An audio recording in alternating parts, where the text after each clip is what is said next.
Hi అండి, welcome to our channel. Video చూస్తున్నారు కానీ సబ్స్క్రైబ్ చేసుకోవట్లేదు. ప్లీజ్ సబ్స్క్రైబ్ చేసుకొని సపోర్ట్ చేయండి. ఐషు రాజ్తో ఇలా అంటూ ఉంటుంది, మీరు చేస్తుందేంటి, నాతో చెప్పిందేంటి, నాకు కావాల్సింది షాకులు కాదు రిజల్ట్. ఇప్పుడు మీ వల్ల నా ప్లాన్ మొత్తం ఫెయిల్ అయింది. మీ వల్ల చేత కాకపోతే తప్పుకొని ఉండాల్సింది. అనవసరంగా నా ప్లాన్ మొత్తాన్ని ఫెయిల్ చేసేశారు అని ఐషు అంటూ ఉంటే, ఇంకా ఆపుతావా, మేమేమైనా కావాలని చేశామా, అయినా ఇంకా సంతకం పెట్టడం పూర్తి కాలేదు కదా, ఎందు సంతకం పెట్టద్దు, నేను అనుకున్నది అనుకున్నట్టుగా పూర్తి చేస్తాను, సరేనా, నువ్వేం వర్రీ కాకు అని చెప్పి రాజు అక్కడి నుంచి వెళ్ళిపోతాడు. ఇక భ్రమరాంబ లాయర్ గారు ఫైల్ పట్టుకురండి అని చెప్పడంతో ఇద్దరు లాయర్లు ఫైల్ తీసుకొచ్చి ఇందు ముందు పెడతారు. అపర్ణ, సుభాష్, ఇందు చాలా టెన్షన్ పడుతూ ఉంటారు. ఇక్కడ సంతకం చెయ్యండి మేడం అని లాయర్ అంటూ ఉంటే, ఏంటి సంతకమా, మా ఇందు చదువుకోలేదండి, అదేం సంతకాలు పెడుతుంది అని భ్రమరాంబ అంటూ ఉంటే, ఇన్ని కోట్లకి వారసురాలయ్యి ఉండి చదువు కూడా లేదా, అదేంటి అని అక్కడున్న వారంతా కూడా అడుగుతూ ఉంటారు. అంటే చిన్నప్పటి నుంచి తన్ని చదివించడానికి చాలా ట్రై చేశాం, తనకి చదువు అవ్వలేదు అని భూషణ్ అంటాడు.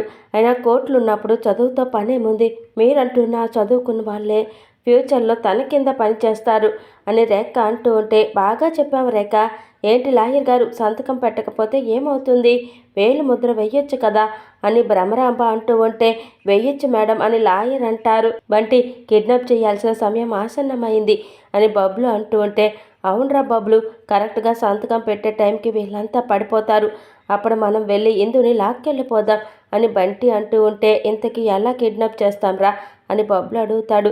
ఏం లేదురా బంటి, వీళ్ళంతా కింద పడిపోతారు కదా, ఏమైపోయిందా అని వాళ్ళంతా ముందుకు వచ్చి చూస్తారు, మేడం అక్కడ ఉండిపోతుంది, మనం వెనక నుంచి వెళ్ళి మేడంని తీసుకెళ్ళిపోదాం అని బంటి ప్లాన్ చేస్తూ ఉంటాడు. మరోవైపు రాజు మిషన్ పనిచేయడంతో వేరే ఏదో కొత్త ప్లాన్ని ఆలోచిస్తాడు. లాయర్ స్టాంప్ ప్యాడ్ తీసుకొచ్చి డాక్యుమెంట్స్ పై వేలు ముద్ర వేయమంటూ ఉంటారు. ఇంకా రేఖే దగ్గరుండి ఇందు వేలు ముద్రని పేపర్స్ పై వేస్తూ ఉంటుంది. ఇంతలో సడన్ గా రాజు మిషన్ ఆన్ చేసి రూమ్ అంతా కూడా పొగ కమ్మేలా చేస్తాడు. ఆ పొగతో అక్కడున్న వారంతా కూడా స్పృహ తప్పి పడిపోతారు. ఇంతలో రాజు ఇందు చేయి పట్టుకొని అక్కడి నుంచి తీసుకెళ్ళిపోతాడు. అపర్ణ, సుభాష్, రేఖ అంతా కూడా స్పృహ కోల్పోయి అక్కడే పడిపోతారు. మరోవైపు ఇందు, అయ్యో మర్చిపోయాను, ఒక్క నిమిషం ఉండండి అంటూ లగేజ్ బ్యాగ్ తీసుకొని, బ్యాగ్ మర్చిపోయాను, ఇప్పుడు వెళ్దామా రండి అని పిలుస్తూ ఉంటే, మామ ఈ అమ్మాయిని మనం కిడ్నాప్ చేస్తున్నామా లేక మనల్ని ఈ అమ్మాయి కిడ్నాప్ చేస్తుందా అని లక్కీ షాక్ అవుతూ ఉంటాడు.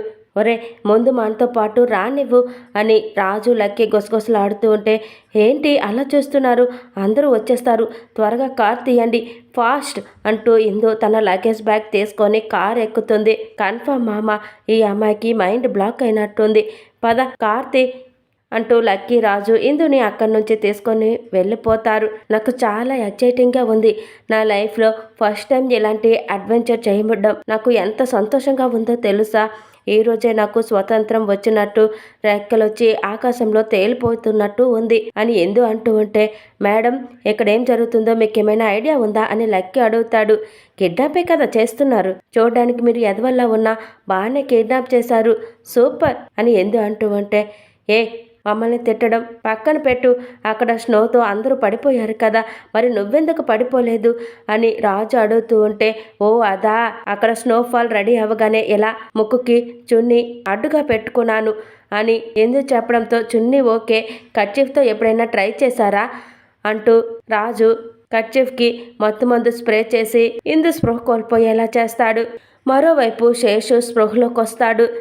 ఫంక్షన్ హాల్లో మొత్తం అంతా కూడా కళ్ళు తిరిగి పడిపోవడం చూసి, అమ్మో ఏంటి ఇది, డిసెంబర్ 31కి పార్టీలో తాగి పడిపోయినట్టు ఇలా పడిపోయారేంటి, అసలు వీళ్ళంతా ఉన్నారా పోయారా, ఇంతకీ నా భ్రమరాంబ ఎక్కడా అంటూ శేషు భ్రమరాంబ కోసం వెతుకుతూ ఉంటాడు. భ్రమరాంబ మొహాన నీళ్లు కొట్టి అక్కడున్న వాళ్ళందరినీ కూడా లేపుతూ ఉంటాడు. బంటి బబ్లు స్పృహలోకి వచ్చి, అసలు ఏమైందిరా, మనం కళ్ళు తిరిగి పడిపోయామేంట్రా, అరే బబ్లు అక్కడ ఎందు మేడం ఉండాలి కదరా, ఏమైందిరా, ఇప్పుడు తను కనిపించట్లేదంటే మనమే కిడ్నాప్ చేసామనుకుంటారా, ఎస్కేప్ అయిపోదాం పదా అంటూ బంటి బబ్లు ఇద్దరు కూడా అక్కడి నుంచి వెళ్ళిపోతారు. అమ్మయ్య ఇప్పుడు నేను వెళ్ళి నా పెర్ఫార్మెన్స్ స్టార్ట్ చేస్తా అంటూ ఐషు లోపలికి వచ్చి విషయం చెప్పడానికి ట్రై చేస్తూ ఉంటుంది.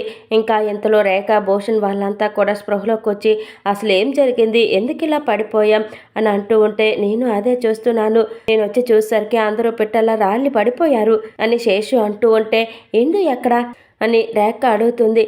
బంటి బబ్లు కనిపించలేదంటే అక్కని సక్సెస్ఫుల్గా కిడ్నాప్ చేశారన్నమాట అని స్వాతి సంతోషపడుతూ ఉంటుంది. అందరూ నా మొహం చూస్తారేంటి, వెళ్ళి ఇందు ఎక్కడుందో వెతకండి అని రేఖ అంటూ ఉంటే ఇంతలో ఐషు పరిగెత్తుకుంటూ వచ్చి ఆంటీ బయట అని అంటూ ఉంటే అసలు ఏం జరిగిందో తెలియక చూస్తున్నామమ్మా, నీ టెన్షన్ ఏంటి, బయట ఏం జరిగింది, ఏం చూసావు నువ్వు అని శేషు అంటూ ఉంటే ఇందుని ఎవరో ఎత్తుకెళ్ళిపోయి కిడ్నాప్ చేయడం చూశాను అని ఐషు అనడంతో అక్కడ ఉన్న వారంతా కూడా షాక్ అయిపోతూ ఉంటారు. ఏం మాట్లాడుతున్నావు ఐశ్వర్య, ఇందుని ఎవరు కిడ్నాప్ చేస్తారు అని రేఖ అడుగుతూ ఉంటే తెలియదంటే, కానీ ఎవరో ఇద్దరు బలవంతంగా కారులో వేసుకొని వెళ్ళిపోతున్నారు అని ఐషు చెప్పడంతో అమ్మో అమ్మో అయిపోయింది, అంతా అయిపోయింది, మన ఆస్తి గల్లంత అయిపోయింది, నోటి దాకా వచ్చింది, ఆడెవడో గద్దలా తన్నుకుపోయాడు అని భ్రమరాంబ అంటూ ఉంటే భూషణ్ ఈ విషయం పబ్లిక్ కావడం కంటే ముందు తను ఎక్కడుందో వెతికి పట్టుకోవాలి, వెంటనే పోలీసులకి ఫోన్ చేయి అని రేఖ చెప్పడంతో ఇంకా భూషణ్ పోలీసులకి ఫోన్ చేసి రమ్మని చెప్తాడు. అసలు ఇందుని ఎవరు కిడ్నాప్ చేశారు, అంత ధైర్యం ఎవరికి ఉంది, అసలు వాళ్ళెవరు అని రేఖ తల పీక్కుంటూ ఉంటుంది. మరోవైపు రాజు లక్కీ ఇందుని చైర్లో కట్టు పడేస్తూ రే లక్కీ కట్లు కాస్త బలంగా కట్రా, అసలే ఇది బ్రహ్మరాక్షసి తిట్లతో నోరు తెరిచి పరుచుకుందనుకో మనల్ని ఇక్కడే కొరికేస్తుంది అంటూ స్పృహలో లేని ఇందుని చైర్కి కట్టు పడేస్తారు. మామ కిడ్నాప్ మరీ ఇంత ఈజీ అనుకోలేదురా, ఎవరి కంట్లో పడకుండా సక్సెస్ఫుల్గా కిడ్నాప్ చేసేసాం, ఎన్ని రోజులు మనలో ఎంత టాలెంట్ ఉందని మనం తెలుసుకోలేకపోయాం కదరా అని లక్కీ అంటూ ఉంటే ఏంటి కిడ్నాప్ చేయడం టాలెంటా, కిడ్నాప్ చేయడం అంత ఈజీ అనిపించిందారా నీకు, నాకు మాత్రం పార్టీ నుండి బయటపడేంత వరకు గుండె అరచేతుల్లో పెట్టుకొని చచ్చాను, అయినా ఎవరి చేతికి దొరకలేదు కాబట్టి బ్రతికిపోయాం, లేదంటే ఈ పాటికి జైల్లో ఓచలు లెక్క పెడుతూ ఉండేవాళ్ళం అని రాజు అంటాడు. చి నీతో వచ్చిన ప్రాబ్లం ఇదేరా మామ, సక్సెస్ఫుల్గా ఎంజాయ్ చేయనివ్వు అని లక్కీ అంటూ ఉంటే ఎంజాయ్ చేయడానికి మనం చేసిన పని ఇంకా కంప్లీట్ కాలేదురా, అసలు రిస్క్ ఇప్పుడే మొదలైంది, జాగ్రత్తగా విను, ఈ మహాతల్లి మనల్ని చూడనంత వరకే మనం సేఫ్, ఒక్కసారి మనల్ని చూసిందా చెప్పాను కదా జైలు ఓచలు చెప్పకూడదు, అందుకే ఎప్పటి నుండి మనం మరీ ముఖ్యంగా నువ్వు చాలా జాగ్రత్తగా ఉండాలి అని రాజు అంటాడు. నువ్వు చెప్పింది నిజమే మామ, నేను ఆలోచించనే లేదు, పోలీసుల చేతికి దొరికినా తప్పించుకోవచ్చు కానీ ఈవిడ చేతుల్లో దొరికితే మాత్రం మనకి చుక్కలు చూపిస్తుంది అని లక్కీ అంటాడు. అర్థమైంది కదా, జాగ్రత్త అని రాజు అంటూ ఉంటే లక్కీ తనలో తానే నవ్వుకుంటూ నేను జాగ్రత్తగా ఉంటానులే, కానీ నిన్ను తలుచుకుంటే నాకు నవ్వు వస్తుంది బాబా, నువ్వు రోడ్డు మీద ఒక చిన్న డాష్ ఇస్తేనే నీకు చుక్కలు చూపించేది, ఇప్పుడు డైరెక్ట్గా తీసుకొచ్చి ఇంట్లోనే పెట్టేసుకున్నా, మరి అది తెలుసుకుంటేనే నాకు నవ్వొస్తుంది బాబా అంటూ లక్కీ పగలబడి నవ్వుకుంటూ ఉంటాడు. నేనని తెలిసినప్పుడు కదా, ఆలోపు కిడ్నాప్ డ్రామా ఫినిష్ చేసి మన డబ్బులు మనం తెచ్చేసుకుందాం అని రాజు అంటాడు. దానికంటే ముందు ఆకలి చంపేస్తుందిరా, వెళ్ళి ఏదైనా తిందాం పదా అంటూ లక్కీ రాజు అక్కడి నుంచి వెళ్తారు. మరోవైపు ఐషు రాజుకి కాల్ చేస్తూ ఉంటుంది. ఇంకా రాజు ఫోన్ లిఫ్ట్ చేసి అనుకున్నది అనుకున్నట్టుగా జరిగింది కాబట్టి ఇప్పటి వరకు అంతా ఓకే అని అంటూ ఉంటే మరింకెందుకు ఆలస్యం, త్వరగా రేఖ ఆంటీకి ఫోన్ చేసి డబ్బులు అడిగేయండి అని ఐషు అంటూ ఉంటే ఐశ్వర్య నీ ఆత్రం నీ అవసరం నాకు అర్థమయ్యాయి, నేను చెప్పింది కూడా కాస్త అర్థం చేసుకో అని రాజు అంటూ ఉంటే ఏం అర్థం చేసుకోవాలి, కిడ్నాప్ చేసి బ్లాక్మెయిల్ చేయకుండా ఇంకేం చేస్తావు అని ఐషు అంటూ ఉంటే నువ్వు తెలివైన దాన్ని అనుకున్నాను ఐశ్వర్య, తెంగర్ దాన్ని అనుకోలేదు, కిడ్నాప్ చేసిన వెంటనే ఫోన్ చేసి మీ అమ్మాయిని కిడ్నాప్ చేసాం డబ్బులు కావాలని అడిగితే ఎవరో బేవర్స్ గాళ్ళు ప్రాంక్ చేస్తున్నారని లైట్ తీసుకుంటారు, కిడ్నాప్ అంటే భయం రావాలి, ఎవరు ఎందుకు ఇదంతా చేస్తున్నారో, అసలు ఆ అమ్మాయి ఏమైందో ఎక్కడికి వెళ్ళిందో అని కంగారు పడుతూ ఆలోచిస్తూ భయంతో బుర్రలు పాడు చేసుకుంటుంటే అప్పుడు కాల్ చెయ్యాలి, భయం ఎంత పెరిగితే మనం అంత క్యాష్ చేసుకోవచ్చు ఐశ్వర్య అని రాజు అంటాడు. నువ్వన్నది కూడా కరెక్టేలే, అయినా ఫస్ట్ కిడ్నాపే, బాగా ప్రొఫెషనల్గా మాట్లాడుతున్నావు అని ఐషు అంటూ ఉంటే చెప్పాను కదా ఐషు, మా వాడు రంగంలోకి దిగితే పని పూర్తయ్యేంత వరకు వదిలిపెట్టడని, ఎంతకి మనీ ఎంత డిమాండ్ చెయ్యాలని లక్కీ అడుగుతూ ఉంటే ఒక 20 lakhs అడుగుదాం అని ఐషు అంటూ ఉంటే మరీ ఎక్కువేమో ఐషు, పాపం మీ ఆంటీ అంత డబ్బు ఎక్కడి నుంచి తీసుకొస్తుంది, ఒక 5 లక్షలు అడుగుదామని రాజు అంటూ ఉంటే నాకే 10 లక్షలు కావాలి.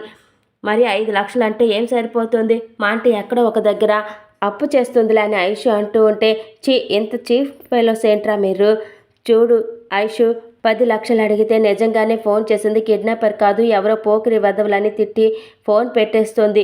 ఒక పని చేద్దాం, ₹1,00,00,000 అడుగుదాం అని రాజు అనడంతో లక్కీ ఐషు ఇద్దరు కూడా షాక్ అయిపోతూ ఏంటి ₹1,00,00,000 అని నోళ్ళు వెళ్ళబెడతారు. అవును ₹1,00,00,000, నీకు కావాల్సిన 10 లక్షలు తీసుకో అని రాజు అంటూ ఉంటే ₹1,00,00,000 అంటున్నావు, నాకు 10 లక్షలేనా?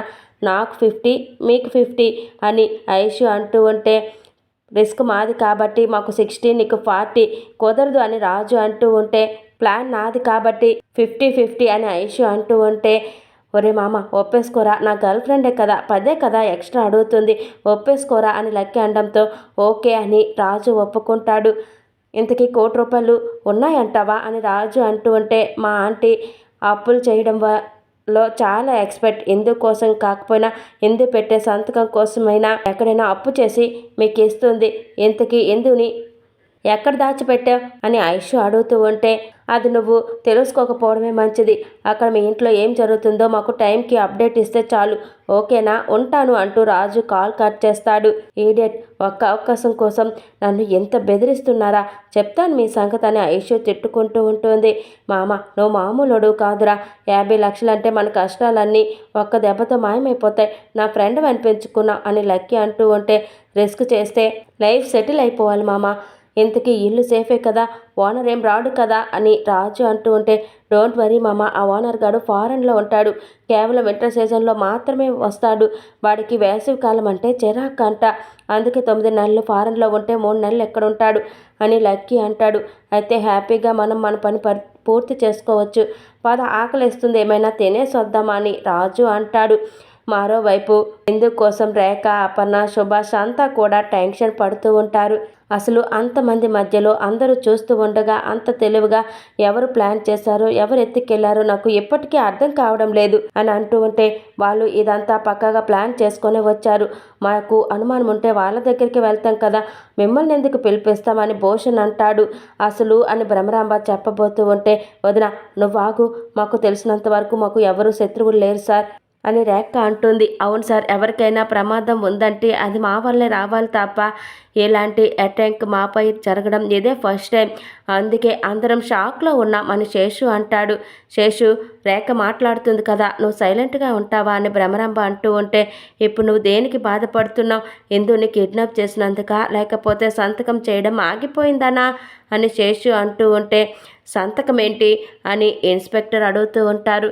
అది జస్ట్ మా ఫ్యామిలీ మ్యాటర్ ఎస్ఐ గారు, అదంతా ఇంపార్టెంట్ కాదు, ముందు ఎలాగైనా తను ఎక్కడుందో వెతికి పట్టుకోవాలని రేఖ అంటూ ఉంటే శత్రువులు లేరు, అనుమానించే వాళ్ళు కూడా ఎవరు లేరు, పోనీ కేవలం డబ్బు కోసం మాత్రమే కిడ్నాప్ చేశారనుకుంటే మీ ఫ్యామిలీ గురించి వాళ్ళకి అన్ని విషయాలు ఎలా తెలుస్తాయి, కిడ్నాప్ చేసిన వాళ్ళు ఎవరో మీకు బాగా తెలిసిన వాళ్ళే అయ్యుంటారని నాకు అనిపిస్తుంది అని ఎస్ఐ చెప్పడంతో అంతా కూడా షాక్ అవుతూ ఉంటే ఐషు టెన్షన్ పడుతూ ఉంటుంది. వీడేంటి నేరుగా పాయింట్కి వచ్చేసాడు, కొంపదీసి ఆ కిడ్నాప్ వెనుకున్నది నేనే అని తెలుసుకుంటాడా ఏంటి అని ఐషు కంగారు పడుతూ ఉంటుంది.